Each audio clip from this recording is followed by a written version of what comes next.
کر دیا آپ نے بند کر پہلے آن تھا.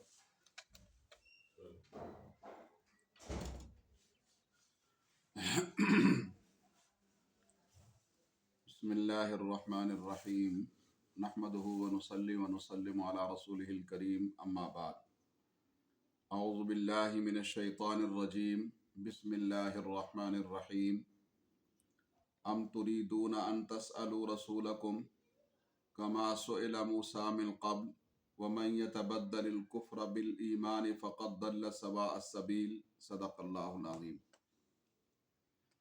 سورہ بقرہ آیت نمبر 108. ام تريدون ان تسألوا، کیا تم چاہتے ہو یہ کہ تم بھی سوال کرو اپنے رسول سے جیسا کہ سوال کیا گیا موسیٰ علیہ السلام سے اس سے پہلے. وَمَن يَتَبَدَّلِ الْكُفْرَ بِالْإِيمَانِ، جیسا کہ سوال پوچھے گئے موسیٰ علیہ السلام اس سے پہلے یا سوال کیے گئے. وَمَن يَتَبَدَّلِ الْكُفْرَ بِالْإِيمَانِ، اور جو شخص ایمان کے بدلے کفر کو اختیار کر لے فقد ضل سواء السبیل، پس تحقیق وہ سیدھے راستے سے گمراہ ہو گیا ہے، بھٹک گیا ہے. اس آیت مبارکہ میں مسلمانوں کو تنبیہ کی جا رہی ہے کہ کیا تم بھی بنی اسرائیل والے طریقے کو اختیار کر کے نبی کریم صلی اللہ علیہ وسلم سے اسی طرح کی درخواستیں اور مطالبے کرنا چاہتے ہو جیسے اس سے پہلے بنی اسرائیل کر چکے ہیں. تو ایسا ہرگز مت کرو. اعتراضات، سوالات اور مطالبات کے راستے پر مت چلو، کیونکہ یہ اصول طے ہو گیا ہے کہ جو شخص ایمان کے بدلے کفر اختیار کرے گا تو اسے یہ یقین کر لینا چاہیے کہ وہ سیدھے راستے سے بھٹک گیا ہے، وہ صراط مستقیم سے ہٹ کر گویا کسی اور راستے کی جانب چل پڑا ہے. اس آیت کا پس منظر یہ ہے کہ بعض غزوات میں دوران سفر حضرات صحابہ کرام رضوان اللہ تعالی علیہ مجمعین نے دیکھا کہ مشرکین ایک درخت کی پوجا کرتے ہیں، ذات انوات اس کا نام ہے. تو انہوں نے ان میں سے بعض نو مسلموں نے یہ کہا کہ ہمارے لیے بھی کوئی ایسا موقع ہونا چاہیے کہ ہم عبادت کریں. تو فرمایا کہ یہ تو ایسے ہی ہے جیسے موسیٰ علیہ السلام سے بنی اسرائیل نے کہا تھا کہ ہمارے لیے اللہ تعالیٰ ہماری سامنے ہوں تاکہ ہم اللہ کو دیکھ کر عبادت کریں. یا بنی اسرائیل نے یہ کہا تھا بعض اپنے اسفار میں سفروں کے اندر کہ جب دیکھا کسی قوم کو کہ وہ کسی مخصوص چیز کی پوجا کر رہے ہیں تو اسی سے انہوں نے بچڑے کی پوجا کا سبق لے لیا اور اس کو شروع ہو گئے کرنا. تو فرمایا جس طرح اعتراضات اور مطالبات موسیٰ علیہ السلام سے کیے گئے بنی اسرائیل کی جانب سے، اور پھر ان اعتراضات کے نتیجے میں بنی اسرائیل کا ایک گروہ گمراہ ہوا، تو تم بھی ایسے سوالات کر کے گمراہ ہونا چاہتے ہو. اور بھی اسی طریقے سے ایک مرتبہ نبی کریم صلی اللہ علیہ وسلم نے فرمایا کہ تم میں سے جو چاہے مجھ سے پوچھ لے جو پوچھنا چاہے. تو مختلف لوگوں نے مختلف سوالات کیے، لیکن کچھ سوالات ایسے تھے جو بالکل بے جا تھے. تو مثلا ایک شخص نے پوچھا کہ میرا اونٹ گم ہو گیا، اس وقت وہ کہاں ہے؟ اب یہ پیغمبر کا کام نہیں ہے بتانا. جس کا اونٹ گم ہو گیا وہ خود تلاش کرے، پیغمبر تو مذہبی اور روحانی رہنمائی کرتے. لیکن بہرحال آپ نے وحی سے بتلا دیا کہ فلاں جنگل میں وہ چر رہا تھا تو اس کی رسی درخت کے ساتھ الجھ گئی، وہاں وہ اٹکا ہوا. اور اسی طریقے سے پھر ایک شخص نے پوچھا کہ میرے والد کا نام کیا ہے. اب یہ ایک بے جا سوال تھا، تو خیر آپ نے بتلا دیا. پھر آپ جب اس طرح کے سوالات کی کثرت ہونے لگی تو آپ نے ان کو تنبیہ فرمائی کہ ایسا سوال مت کرو جس سے کسی کے عیب کھلے. پھر وہ صحابی کہ جس نے اپنے والد کے متعلق سوال کیا کہ بتلائیں میرا والد کون ہے، تو آپ نے وہ جب گھر گیا تو اس کی والدہ نے کہا اللہ کے بندے ایسے سوال نہیں کرتے، یہ تو اللہ کا فضل ہے کہ میں نے کوئی خیانت نہیں کی ہے۔ لیکن بہرحال نبی علیہ الصلوۃ والسلام نے اس پر ناراضگی کا اظہار فرما کر تنبیہ کی۔ تو یہاں بھی یہی فرمایا جا رہا ہے کہ ام تریدون ان تسألوا، کیا تم بھی اپنے پیغمبر سے، اپنے رسول سے ایسے ہی سوال کرنا چاہ رہے ہو جیسے کہ سوال پوچھے گئے اس سے پہلے موسیٰ علیہ السلام سے؟ بے جا سوالوں سے منع کیا گیا ہے۔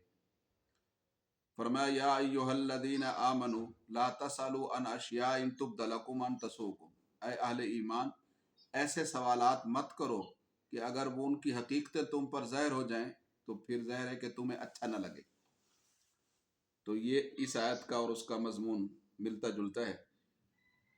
وَدَّ كَثِيرٌ مِّنْ أَهْلِ الْكِتَابِ، تو گویا کہ اللہ تعالیٰ یہی فرمانا چاہ رہے ہیں کہ جیسے یہودیوں نے گائے کی ذبح کے متعلق موسیٰ علیہ السلام سے بے جا سوال کیے تو وہ راستے سے، حق سے ہٹتے چلے گئے، ہدایت سے دور ہوتے چلے گئے، اللہ کی منشا کو پانے میں انہوں نے دیر کر دی، تو بے جا سوالوں سے انسان دین سے دور ہو جاتا ہے، منشا خدا بندی سے ہٹ جاتا ہے۔ لہٰذا اعتراضات، برا اعتراضات یا بے جا جو ہے وہ سوالات کھڑے نہیں کرنے چاہیے۔ ویسے سوال جو ہے اگر دینی معلومات کے لیے ہو تو اس کو نصف علم کہا گیا ہے۔ اچھا سوال جو ہے وہ نصف علم ہے، آدھا علم ہے، لیکن بے جا سوال سے بنا کیا گیا جس کا کوئی مقصد نہ ہو۔ آگے آیت نمبر 109، وَدَّ كَثِيرٌ مِّنْ أَهْلِ الْكِتَابِ لَوْ يَرُدُّونَكُم مِّن بَعْدِ إِيمَانِكُمْ كُفَّارًا، بہت سے اہل کتاب یہ چاہتے ہیں کہ کسی طرح تمہارے ایمان لانے کے بعد تمہیں وہ دوبارہ کافر بنا دیں۔ کیوں؟